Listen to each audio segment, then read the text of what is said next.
ایک بیٹی اور ایک درخت دونوں کا گھر میں ہونا ضروری ہے، کیونکہ درخت ہمیشہ دھوپ میں سایہ دیتا ہے اور بیٹی ہمیشہ درد میں ساتھ دیتی ہے۔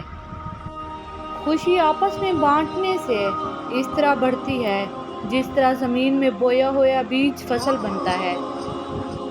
زندگی امتحانوں سے بھری پڑی ہے۔ ہر روز آپ کا امتحان ہوتا ہے۔ کبھی آپ پاس ہوتے ہیں، کبھی آپ ناکام ہوتے ہیں۔ بس اتنا ہی اہم ہے کہ آپ سیکھتے ہیں۔ دوست وہ ہوتا ہے جو آپ کے بارے میں سب کچھ جانتے ہوئے بھی آپ سے پیار کرتا ہے۔ ضمیر ایک آواز کا نام ہے جو اتنی باریک ہوتی ہے کہ اسے روکنا بہت آسان ہے، لیکن اتنی واضح ہوتی ہے کہ اسے نظر انداز کرنا ناممکن ہوتا ہے۔ غصہ ایسی چیز ہے جو آنکھوں کو بند کر دیتا ہے اور منہ کو کھول دیتا ہے۔ علم رکھنے والے سے لڑنا آسان ہوتا ہے، پر یقین رکھنے والے سے لڑنا مشکل ہوتا ہے۔ آپ کا خوش رہنا ہی آپ کا برا چاہنے والوں کے لیے سب سے بڑی سزا ہے۔ منزل تک پہنچنے میں اگر رکاوٹیں آئیں تو راستہ بدل لینا، مگر فیصلے مت بدلنا۔ زندگی کے دو اصول ہیں: بھول جاؤ انہیں جنہیں تم معاف نہیں کر سکتے، اور معاف کر دو انہیں جنہیں تم بھول نہیں سکتے۔ اگر تم اڑنا چاہتے ہو تو ان تمام چیزوں کو اتار پھینکو جن کے بوجھ تلے تم دبے پڑے ہو۔ مطلبی رشتے کولے کی مانند ہوتے ہیں۔ جب کولیا گرم ہوتا ہے تو ہاتھ جلا دیتا ہے، اور ٹھنڈا ہوتا ہے تو ہاتھ کالا کر دیتا ہے۔ زندگی یہ نہیں کہ آپ کتنے امیر، کتنے مشہور، کتنے دلکش ہیں۔ زندگی یہ ہے کہ آپ کتنے اوریجنل، کتنے عاجز اور کتنے مہربان ہیں۔ دوسروں کے لیے اچھا سوچو گے تو اللہ تعالیٰ تمہارے لیے راستے بنا دے گا اور مشکلیں آسان کر دے گا۔ جب زندگی ہنسائے تو سمجھ لو کہ اچھے اعمال کا پھل ہے، اور جب زندگی رلائے تو سمجھ لو کہ اچھے کام کرنے کا وقت ہے۔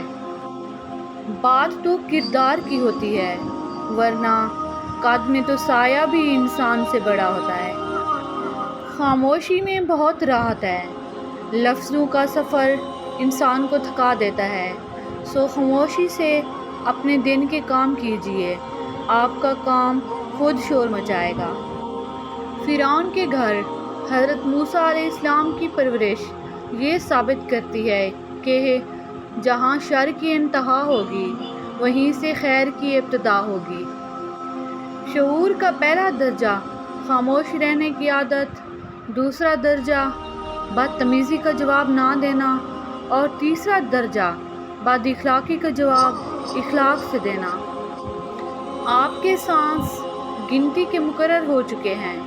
نہ کوئی حادثہ آپ کو پہلے مار سکتا ہے، نہ کوئی حفاظت آپ کو دیر تک زندہ رکھ سکتی ہے۔ آنسو کا وزن تو نہیں ہوتا، پھر بھی ان کے گر جانے سے دل ہلکا ضرور ہو جاتا ہے۔ ہم پوری زندگی اس انتظار میں گزار دیتے ہیں کہ ایک دن ہم اپنی من پسند زندگی جئیں گے، لیکن یہ بھول جاتے ہیں کہ زندگی وہی ہے جو آج ہے، کل تو بس خواب ہے جس کی کوئی تعمیر نہیں۔ شکوے بہت عزت دار ہوتے ہیں، سب سے نہیں ہوتے اور سب کے سامنے بھی نہیں ہوتے۔ کبھی بھی کسی کی شکل و صورت اور رنگ کی وجہ سے توہین نہ کریں اور نہ نفرت کریں، کیونکہ جب آپ ایسا کرتے ہیں آپ انسان کی نہیں بلکہ اللہ کی تخلیق کی برائی کر رہے ہوتے ہیں۔